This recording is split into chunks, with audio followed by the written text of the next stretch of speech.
అందరికీ నమస్కారం అండి. స్వాగతం సుస్వాగతం మన ఛానల్కి. ఈరోజు వీడియోలో హిందువులకు అత్యంత ముఖ్యమైనటువంటి పండుగలలో ఒకటి మహాశివరాత్రి. ఈ రోజున మనం అందరము తమ తమ ప్రార్థనని శివునికి సమర్పించి ఆయన ఆశీస్సులని కోరుకునేటువంటి రోజు కదండి.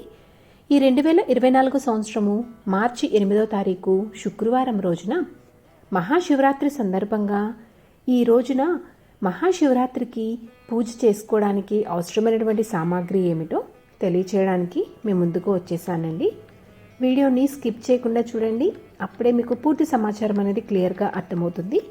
మన ఛానల్ని ఎవరైనా మొట్టమొదటిసారి కనుక చూస్తుంటే మీకు కనుక నా వీడియోస్ నచ్చినట్లయితే లైక్ చేసి సబ్స్క్రైబ్ చేసుకొని పక్కన ఉన్నటువంటి బెల్ ఐకాన్ని యాక్టివేట్లో పెట్టుకోవడం ద్వారా నేను ఏ వీడియో చేసినా మీకు నోటిఫికేషన్ ద్వారా మీ ముందుకు వచ్చేస్తుంది. సో దట్ మీరు వీడియోని మిస్ కాకుండా చూడొచ్చు.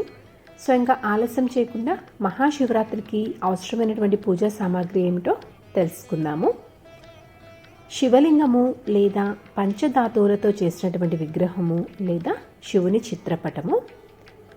ఆసనం అండి, శివలింగాన్ని లేదా శివుని లోహంని అంటే విగ్రహంని ఉంచుకోవడానికి వేదిక కోసం ఒక ఆసనం అనేది ఏర్పాటు చేసుకోవాలి.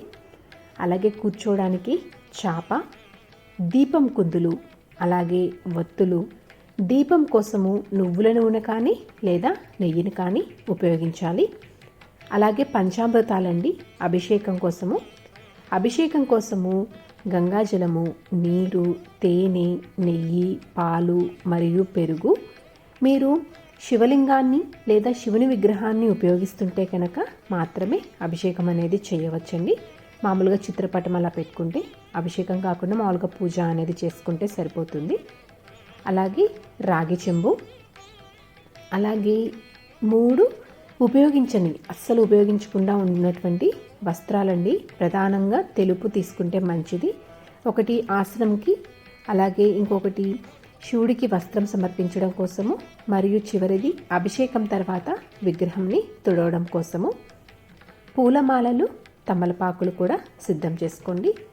అలాగే పువ్వులు అండి, తెల్లని పువ్వులు కానీ, గులాబీలు కానీ, మల్లెపూలు కానీ, ఇలా శివయ్యకు ఇష్టమైనటువంటి పుష్పాలు మీకు ఏవి అందుబాటులో ఉంటే వాటిని ఉపయోగించవచ్చు.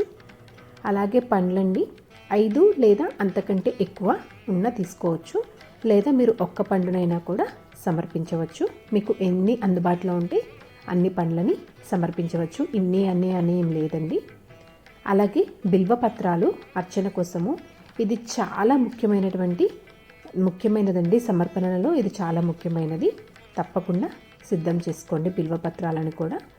తర్వాత అగ్గిపెట్టె, రోజు వాటర్, అగరవత్తులు, అలాగే నైవేద్యాలు, పాయసం కానీ పులిహోర కానీ మీకు ఏది వీలైతే దాన్ని నైవేద్యంగా చేసుకోండి.